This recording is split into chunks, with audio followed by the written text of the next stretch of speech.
Welcome, people of the World Wide Web. So this is Chris from Cypher Sigma Screen Time, and this is Wednesday's video. So as it is every 2 weeks, this is a review of essentially everything I've been watching, physical media or streaming. I do not cover movies at the cinema. That is obviously on the weekends. So what have I been watching? So it's past Christmas, I've actually been smashing out loads.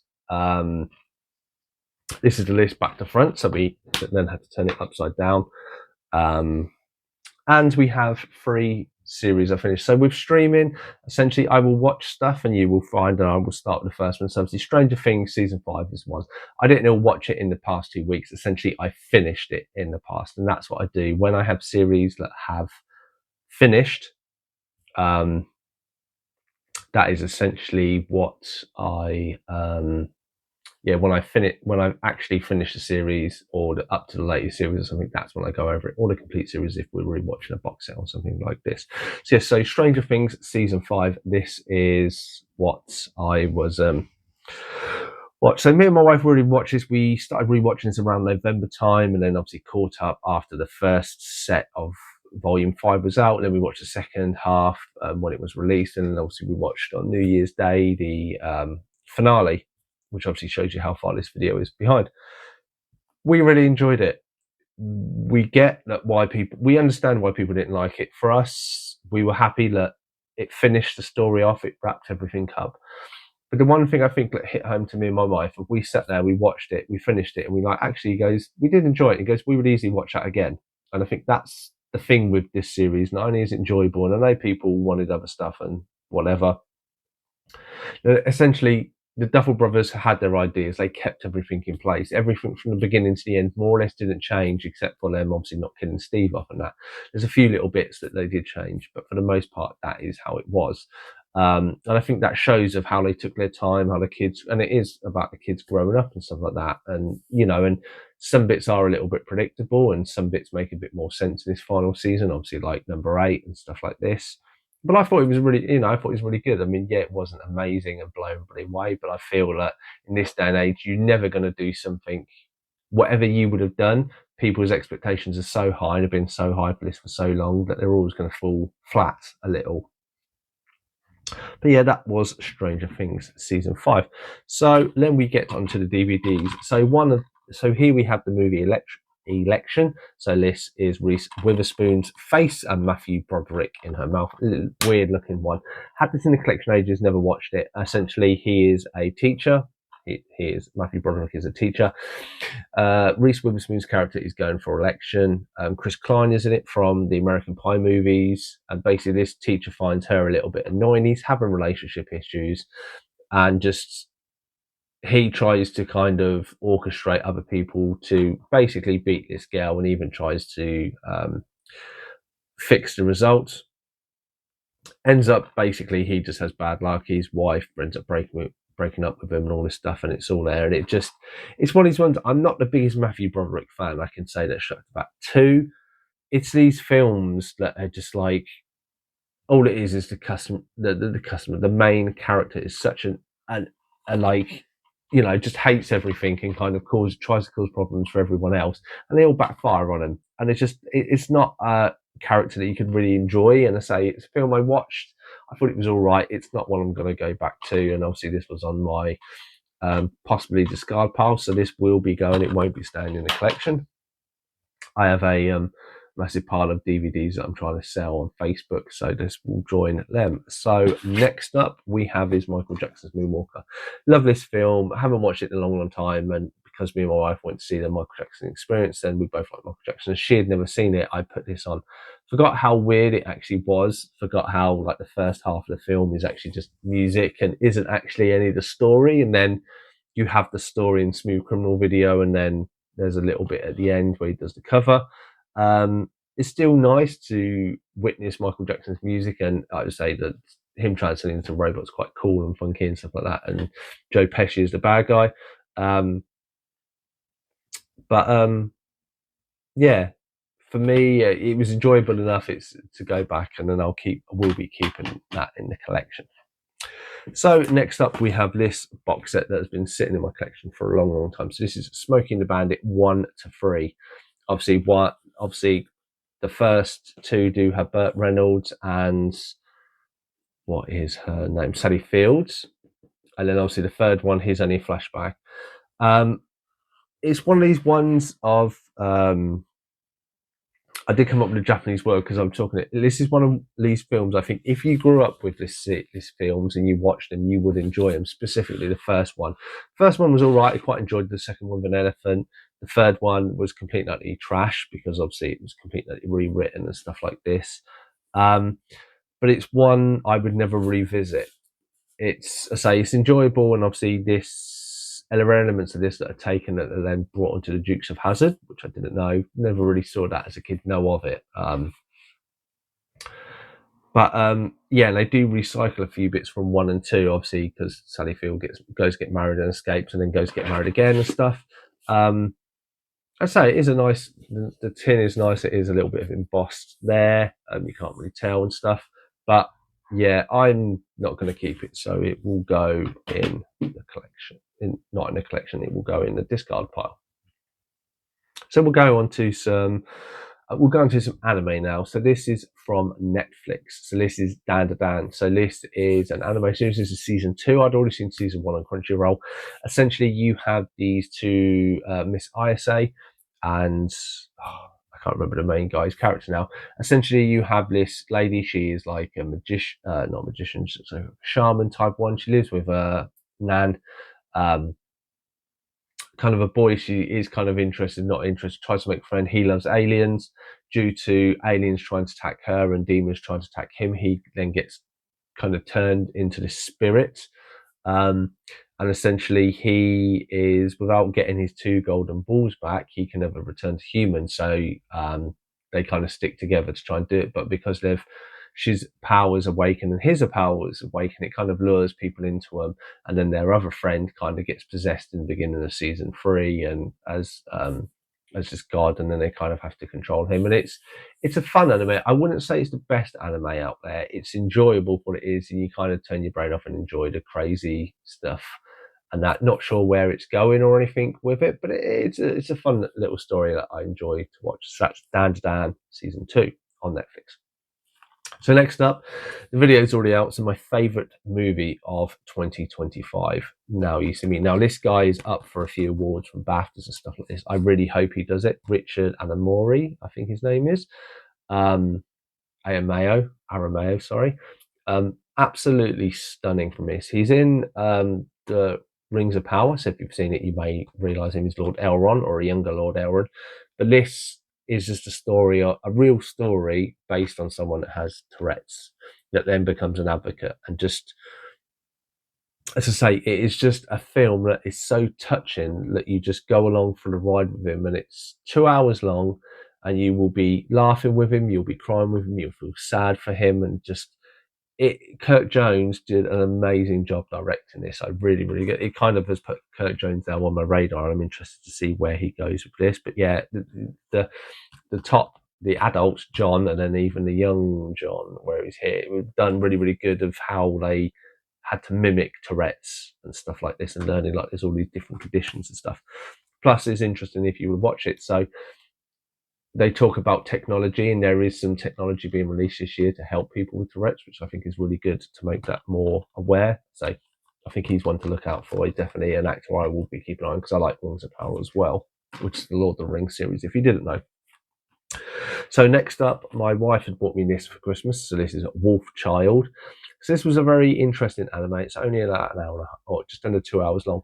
Essentially, you have this lady. She falls in love with this guy that she meets during like her college years. She finds out that guy is essentially a werewolf, or a modern day werewolf. He turns into a wolf, and then he kind of turns into a human. He's half. They get together. They have 2 kids, but unfortunately, after the second kid is born, he is killed. He is killed in his wolf form, so you don't know. Then she has to obviously raise these 2 kids who switch between wolves and children, resulting obviously child services trying to get involved and everything, because she doesn't go to school because they can't control how they change. She goes into the sticks and then kind of makes friends, and then it's about these two kids kind of coming into their own and finding their own path in life, whether they want to be a wolf or a human or a mixture and stuff like this. And it's very, very touching, very enjoyable story for me. There are just a few question marks over like how dad is killed, and we don't get to see too much of the kids growing on further or where it goes. But I did enjoy it. I say not the most amazing anime out there, but for a woman raising kids and having to deal with these extraordinary conditions is definitely one that definitely it's thought provoking, and I think that's why it is ranked quite good and why it's got a lot of the awards, as you can kind of see in small writing there. So next one up was another one on my list to watch that I'd never seen, and this is Deepwater Rising. Didn't know this was based on a real event. Actually, really, really enjoyed this movie. Quite a big star cast. So we have Kurt Russell, we have Ethan Suplee, obviously Mark Wahlberg there. There are a few other ones. There is John Malkovich. He's in it, and yeah, and just essentially this is the US's biggest disaster of essentially that they've trying to dig oil in this area. They do this process called concreting, where they kind of put a concrete shelf down, and it's supposed to secure everything. But they basically don't do the right checks, and then when they try to, because they don't do the right tests, there's other tests they can do. They try it, and unfortunately, it disturbs it, causes a load of gas. Basically, as you can see, blows up this. Several people were killed because safety measures weren't followed. So it's quite harsh. Not even, but obviously, millions and millions of oils then pumped into the ocean, and obviously that's polluted a lot of life, and that's not a great thing as well. But very interesting story, very very good to watch, very done well. It doesn't kind of glamorize the whole event. It kind of gives you what elements can go wrong and why, and I quite like that. Those aspects being played with. So next up, we have a bit of more anime. So this is Fireworks. It's just an anime I come across on Vinted. So I put this in. The mother-in-law got me this, and the father-in-law. So essentially, you have these two kids. They have a swimming competition with a friend. The friend wins, and the friend and this girl basically go on a date that evening. It doesn't kind of pan out as she suspects, and this girl during the day has found this little ball. Essentially, what happens is this young lad comes across it at the end, and when he throws the ball, it actually warps time, and then they rip back to where he wants, and it's essentially them reliving the kind of the same evening of things happening different because of what the kids learn as they go on. And she's very happy and wants to run away. This is only an hour and a half long. This is the one that's getting. It's an all right movie. It's very nicely animated, and the whole concept is quite well executed. But for me, the overall story, there's not enough explanation. It's essentially you start off the beginning of the day, and then basically it is from the morning kind of to the evening of one day. And you don't have too much background of why the girl's trying to run away. Why is the guy unhappy? The guy doesn't seem to like the girl in the first place, and then he does. His friend does seem to like her, and then doesn't. And then there's just these all conflicting stuff as you rewind time, stuff changes. But it is what it is. But yeah, as I say, it's a free gift. I enjoyed it, so I'd be adding that to my anime collection. So next up is a bootleg one. Yes, I don't normally cover bootlegs or even recommend them for obvious reasons. This is a series. It is from the Japanese series Kamen Rider. It's like Power Rangers essentially, but with bikes. This was done over in like the late 90s, early 2000s, I think. And what happened is then they did release a few DVDs of this series. There are 5 of them. They are 20 to 30 quid each. You can't find most. If you were to pick them up individually, you would have to wait a long time. If you got the full set, it is way over £100. Now, I hadn't seen the series and I weren't prepared to pay it. So yes, I know this is very naughty of me to have this done, but at the end of the day, this is something that I enjoyed, and I will then pick up merchandise from this if I do see it. So at the end of the day, I am putting money into that franchise in a way. and that's the kind of positive. Really, really enjoyed it. It's a has Mark Dacascos, is the most famous person. He's a martial artist. He was in John Wick 3. He was the bad guy, the bald chef. He's the most famous person that appears in it. But it is a fun series, and really enjoyed watching this, and that will go in the collection. Next up was One Christmas, my wife. So my wife and me sat down about a year ago, and I made her watch Bad Boys 1. She didn't really enjoy it. She's seen a bit of. I've played her a few clips from 2 with the whole Reggie and stuff, because obviously I've mentioned about this to her. But we hadn't seen any 4, and obviously this was 4, and I said I really enjoyed 4. We watch it, and she was like, "Oh, well, we'll watch it because we're really struggling for movies to watch it because we've seen so much." Well, she is. I'm happy to watch anything. So I put it on, and she actually really, really enjoyed it, which I was surprised. Found it quite funny that the chemistry between Martin Lawrence and Will Smith is great, regardless of what Will Smith is. I really enjoyed this. I really hope they kind of do a 5th one to kind of finish up the later trilogy. Who knows? But I really enjoyed 3, and I really enjoyed 4, so that is a great addition. Obviously, Reggie, I gave her all the information about Reggie and stuff as well. So next up, we have Beyond Skyline. So I recently watched the Blu-ray of Skyline, and then I had this in a collection. I had seen it, but it'd been so long that I hadn't.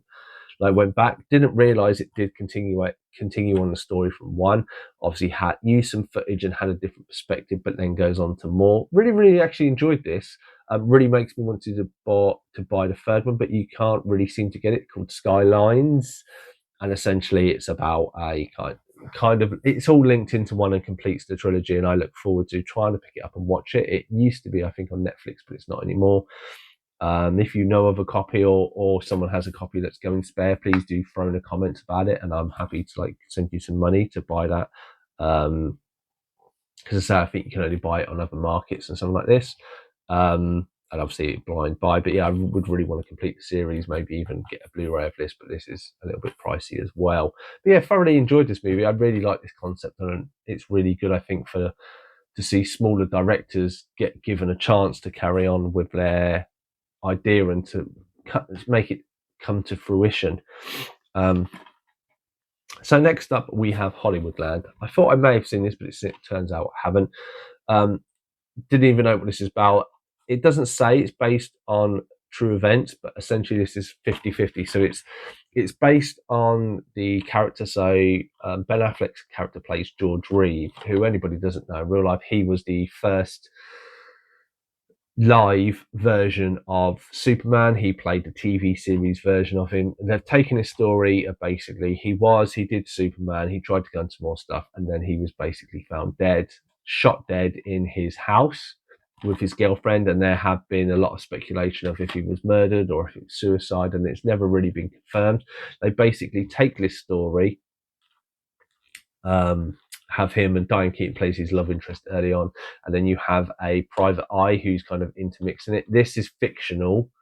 This character wasn't there in real life, but they've kind of intermingled it with this real story. Because it's obviously based on George Reeve, I actually really, really enjoyed the story. It's really well done, and I'd happily watch this again. 2 hours long, so it isn't for the faint-hearted if you want, very old and Hollywood, but it's really, really good. And I never knew Ben Affleck was Superman, but obviously he did play him in this, and it is even interesting a few of the events that do happen. So there we go. So then we have some more films, or we have some films that AJ has gifted me that I finally got around to watching. So first off, we have the series of She-Hulk.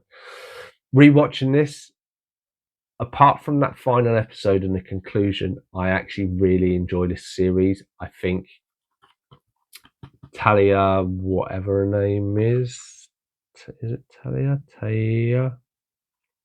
I think she's actually really good as She-Hulk. I think her digitally used as She-Hulk is really done well. I really love the relation. To be honest, I love Daredevil being in this more than I did the new series of Daredevil, to be honest.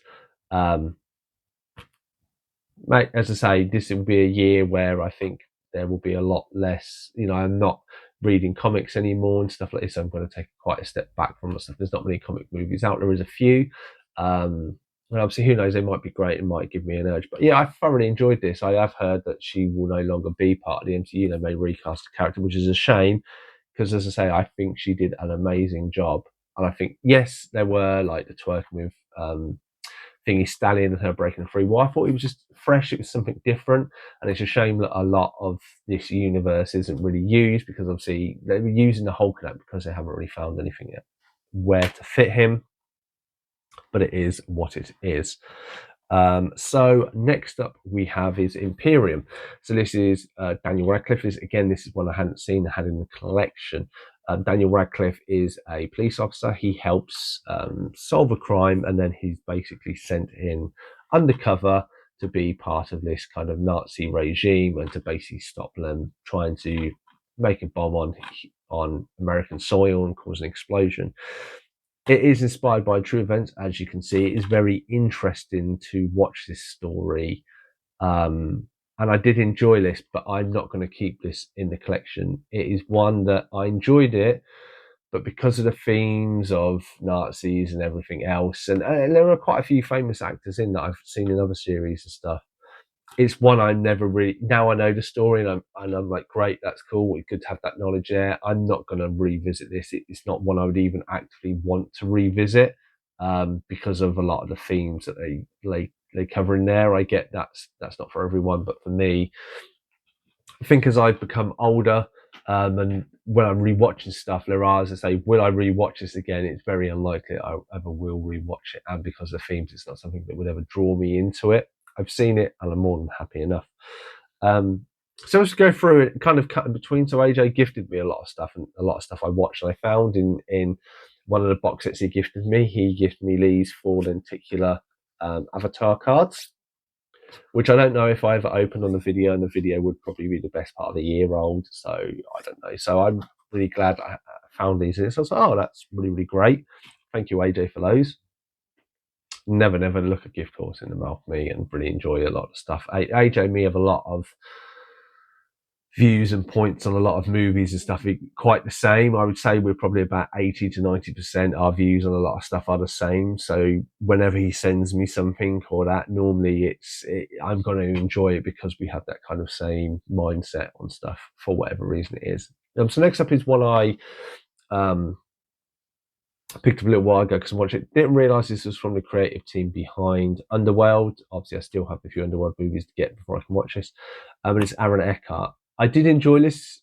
It's a good turn your brain off. Obviously, it is from the minds of the Underworld. To me, the only thing that fell a little flat on this, it's I Frankenstein, but essentially it's gargoyles versus demons, and Frankenstein's in the middle of it. So they've basically taken the concept of lycanons and vampires and just gone gargoyles and demons, and then just shoved an additional character into it, and it kind of doesn't work on that premise. I do like Aaron Eckhart. The story needed to be better. I don't think Bill Nye was a good villain in this. Unfortunately, he did better in the Underworld movies. But it's an alright, it's an enjoyable one. It's good to have it on Blu-ray, so it's a fun watch if you like the Underworld movies. So to go with that, the reason why I watched that is funny. I watched it a few days after I watched the Netflix Frankenstein movie. Now I watched this in 3 bits just to find the time to watch it. The first bit I really quite enjoyed. It was a little bit slight. I really enjoyed like the boat, obviously Frankenstein getting on the boat, and Frankenstein's monster, or Adam Adam was from that one, and Frankenstein's monster as he got on the boat. The action scenes, Guillermo del Toro, everything kind of worked really nice. Then I enjoyed that section. Then when it's kind of a story, and you had Christopher Waltz, and then you had this story of before he was kind of creating a creature, I got a little bored here. Maybe it was just me. Maybe I just wasn't in the right frame of mind. And then kind of as we're linking the story of Frankenstein and stuff, and then he's burning the house down, and I get that Mia Goth's there and stuff, and I weren't too impressed with Mia Goth's character. Maybe that was part of it. I was a bit like, okay. But when he blows the house up and stuff like this, and then you got to see the monster side, I actually really then picked up again. I really enjoyed the story leading up to the end, and that was kind of the final bit, him blowing the house up. I then watched kind of the monster bit as the last thing, and I really enjoyed the last section. I can see why people rated it a good movie. Whether it's sit in my top 10 of 25, I don't know. having only watched it a week ago, I don't think I've had enough time to dwell on it and compare it to the other movies that I've had. And because obviously it's the same sort of story done over again, done really, really well. Guillermo del Toro is a great director and does stuff really, really well. He doesn't do things in half, but I don't know on that. So that's one of the final ones. I have one series that I did finish off. But yeah, we'll go for a few more. So next up we have Stealth. Really enjoyed this the first time. Really enjoyed it the second time. Forgot how good the soundtrack is. Obviously, I think it has POD on it. The only thing I remembered on it was Jamie Foxx flying into the side of a mountain. But yeah, Josh Lucas, I think, is the main guy. Let's find. Why can't I find the names of any of the people there? I think it's Josh Lucas. Anyway, the main guy. Oh, he's like, yeah, Josh Lucas. I really enjoy him. Obviously, he's in Sweet Home Alabama and stuff. I think this is a good cast. I think this is a good film. It didn't make a lot of money. It was a box office bump. I thoroughly enjoyed this film using AI and stuff and having the electricity. I really enjoyed it. It's just one of those actiony kind of movies you can turn your brain off and enjoy for a few hours. So there is Stealth. Then we get onto an anime series that I've been going through. So obviously this is Revelations. So Revelations. This is what the cards for Avatar were in. So this, I really enjoyed rewatching it. I really, really enjoyed it. To be honest, you watching it and going through this and this. I'll try and do this as one because you might as well. A really good story. It's a shame this was short. It would have been nice to have what we haven't got after this, to have it as a second part and then kind of finish it, because it kind of finishes. It could be one and done. There doesn't need to be anything else. This is one complete series. But obviously they had the She-Ra kind of hint at the end, and Hordak and stuff like this, and you still have the Snake Men, so they could have probably got a few more series out of it, and I really enjoyed it. And to be honest, watching this now has this bug in the back of me now. I want to go and collect more Masterverse. Now, I only ever collected the 2000X wave. They've obviously re-released the 2000X wave as Origins, and now I really want to collect it, and obviously I'm on a massive don't buy a lot of action figures, so that's going to be really hard. But I am really looking out for Masterverse figures. I do want to get a few more, and I think I want to have a bit more of a bigger He-Man display based on these. I really like these cartoons, really well done. Obviously, gift from AJ, so thank you again. He got the proper box set. I may get the proper box set. I'm just happy with these because, again, He-Man isn't my favourite superhero. As I say, I do like nostalgia and like having it, because when they remove it from Netflix, we will probably never have any of it. So the last movie to review is this one. So this is Ghost Rider. For some reason, I swear I owned this but couldn't find it. Managed to find a Blu-ray copy of it, so picked it up and started to watch it. Forgot how bad a lot of it is. The graphics, the story. I like Blackheart. I like the bad guy. I don't mind Nicholas. I do enjoy Nicolas Cage. I think setting up the story wasn't too bad. Sam, the old caretaker, I quite liked him. I quite like the actor anyway. It just kind of needed a better story in my eyes. Yeah, it just felt like there were bits missing, and it was like one of those movies that kind of plods along that you get about an hour and a half into it, and you're like, this feels like nothing's really happened in it. And then they kind of had the big showdown, which isn't kind of a big showdown. The CG is a bit off. Never realised that the woman being harassed under the bridge, where he uses the penance stare for the first time, that's Rebel Wilson. If any you Pitch Perfect and stuff like this, obviously been in the news for a lot of stuff. It had a lot of potential, and now it kind of makes me want to go watch Spirit of Vengeance again. Obviously, Nicolas Cage is a big fan. I think he wrote bits of this film. There definitely is. Whether it's the budget, I reckon if this was done nowadays, you could probably do a far better movie. Done better, maybe it was better villains and stuff like this, who knows. But yeah, that is the last movie on the set. The last one up is I have The Rookie season 7. So yes, The Rookie has been a series that I've really enjoyed. It stars Nathan Fillion. He is basically based on the real life of an old man in his 40s, basically applying to be a police officer in New York. He is the oldest ever rookie, which is why it's called The Rookie. The series was planned to be about him, but all the other people that he kind of interacts with really good. They've killed people off. There've been a lot of ups and downs. There's this song called Daddy Cop. If you've ever go on Spotify and do Daddy Cop, you can download the song there or have it in your playlist. It's a great song. In season 7 was a really, really fun series. They brought 2 new rookies in. Your views on these rookies when they start compared to where you are at the end of the series completely boggled my mind a little bit. The fact they brought Rog, the guy who does Daddy Cop, he becomes kind of a series regular near the end of it.